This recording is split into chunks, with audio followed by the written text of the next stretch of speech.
کیا آپ سب نے اس سے پہلے کبھی غور کیا کہ اللہ پاک قرآن کریم کے اندر فرماتا ہے کہ میں نے زمین اور آسمان کو صرف 6 دنوں کے اندر بنایا اور 7ویں دن اپنے عرش پر جا کر ٹھہرا۔ اسلامی تعلیمات میں ایک ہفتے کے 7ویں دن یعنی جمعہ کو یوم السبت کہا گیا، یعنی سب سے برکت والا دن اور باقی دنوں کا سردار۔ حرم کعبہ یعنی اللہ کے گھر کا طواف کرنے کا حکم بھی 7 مرتبہ دیا گیا اور 7 مرتبہ صفا و مروہ پہاڑی کے چکر لگانے کا حکم بھی دیا گیا ہے۔ حج کے دنوں میں شیطان کے ہر ایک علامتی پلر کو 7 کنکریاں مارنے کا حکم دیا گیا ہے۔ سورہ فاتحہ، جسے قرآن کریم اور توحید کی بنیاد کہا جاتا ہے، اور یہ اتنی اہم ہے کہ دن میں 5 مرتبہ نماز پڑھتے وقت مسلمان ہر رکعت کے اندر اسے پڑھتے ہیں، اور اس کے اندر کل 7 آیات ہیں اور 21 حروف، جو 7 اور 3 کا ملٹیپل ہیں۔ 7 سال کے بچے کو ہر صورت نماز پڑھانے کا حکم دیا گیا ہے۔ جنت اور جہنم کے دروازے 7 ہیں، ان کے 7 درجے ہیں۔ سورہ الطلاق آیت 12 کے اندر ارشاد ہوتا ہے کہ اللہ نے 7 آسمان اور انہی کے برابر 7 زمینیں بنائی جس کے اندر اس کا حکم اترتا ہے۔ اس کے علاوہ اللہ نے زمین پر اور 7 مضبوط آسمان یا پھر آسمان کی تہیں بھی بنا دی ہیں۔ حضرت یوسف علیہ السلام کے دور کے فرعون مصر کو خواب کے اندر 7 موٹی اور 7 دبلی پتلی لاغر گائیں دکھائی گئی تھی، اور قوم عاد پر اللہ نے 7 راتیں اور 8 دن تک عذاب کی آندھی کو چلائے رکھا۔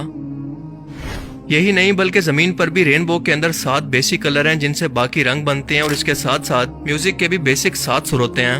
زمین پر 7 بر اعظم ہیں اور 7 ہی سمندر کیوں موجود ہیں؟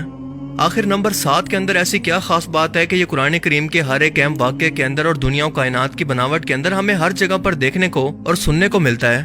یقیناً اس نمبر کے اندر کوئی نہ کوئی ایسا راز چھپا ہوا ہے جسے ہم لوگ ابھی تک نہیں جانتے، کیونکہ اللہ تعالیٰ خود یہ چاہتا ہے کہ ہم اس کی کائنات پر غور و فکر کریں اور اس کی ترتیب پر غور کریں تاکہ اس کی ذات کو پہچان سکیں۔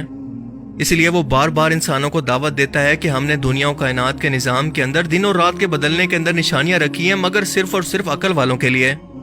پھر فرماتا ہے کہ ایک نظر اٹھا کر اس کی کائنات کو دیکھو تو تمہیں اس کے اندر کوئی خامی نظر نہیں آئے گی، یہ بالکل پرفیکٹ ہے، بالکل اللہ کی ذات کی طرح۔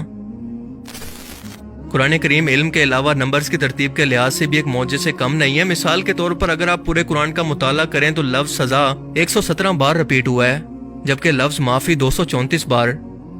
اسی طرح سے اللہ تعالیٰ قرآن کریم کے اندر حضرت محمد صلی اللہ علیہ وآلہ وسلم سے قرآن پاک کے اندر فرماتا ہے کہ کہو، یہ کہو کا لفظ 332 مرتبہ رپیٹ ہوا ہے، یعنی 332 ٹائمز، اور اس کے جواب میں لفظ انہوں نے کہا بھی 332 مرتبہ رپیٹ ہوا ہے۔ حیرت انگیز طور پر لفظ دنیا اور آخرت کی زندگی دونوں 115 مرتبہ رپیٹ ہوئے ہیں۔ شیطان اور فرشتے دونوں کا ذکر پورے قرآن کریم کے اندر 88 یعنی 88 ٹائمز کے اندر ہوا ہے۔ یہ کیسے ممکن ہے؟ جنت اور جہنم دونوں کا ذکر 77 ٹائمز، جبکہ زکوٰۃ اور برکت کے لفظ دونوں 32 مرتبہ یعنی 32 ٹائمز کے اندر رپیٹ ہوئے ہیں۔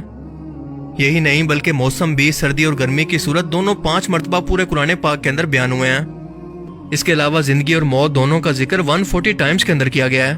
مزید پورے قرآن کے اندر زمین کا ذکر 13 ٹائمز جبکہ سمندر کا ذکر 32 ٹائمز کے اندر کیا گیا ہے۔ ان دونوں نمبرز کو اگر جمع کریں تو یہ بنتا ہے 45۔ اب زمین کے ذکر کو یعنی 13 کو 45 سے تقسیم کریں تو یہ بنتا ہے 28.88%۔ اب اسی طرح سمندر کے ذکر کو یعنی 32 کو 45 سے ڈیوائیڈ کریں تو یہ نکلتا ہے 71%۔ اور ہم سبھی لوگ جانتے ہیں کہ ہماری ٹوٹل زمین پر خشکی ہماری پوری زمین کے 28.88% حصے پر موجود ہے اور سمندر 71% حصے پر۔ اللہ اکبر! کیا اب بھی کوئی کہہ سکتا ہے کہ یہ سب کچھ محض اتفاق ہے؟ اس کے علاوہ قرآن کریم کے ایسے بے تحاشا معجزات موجود ہیں جو کہ اس کتاب کو اللہ کا کلام اور اس کائنات کو اس کی تخلیق ثابت کرتے ہیں، مگر صرف عقل والوں کے لیے ان میں نشانیاں ہیں۔ باقیوں کے لیے جن کی آنکھوں پر پٹی اور ان کے دلوں پر مہر ہے، ان کے لیے یہ سب کچھ صرف ایک اتفاق ہے، جیسا کہ ان کا دنیا میں آنا۔ اللہ تعالیٰ سے دعا ہے کہ وہ ہمیں سمجھنے کی اور نیک عمل کرنے کی توفیق عطا فرمائے، آمین۔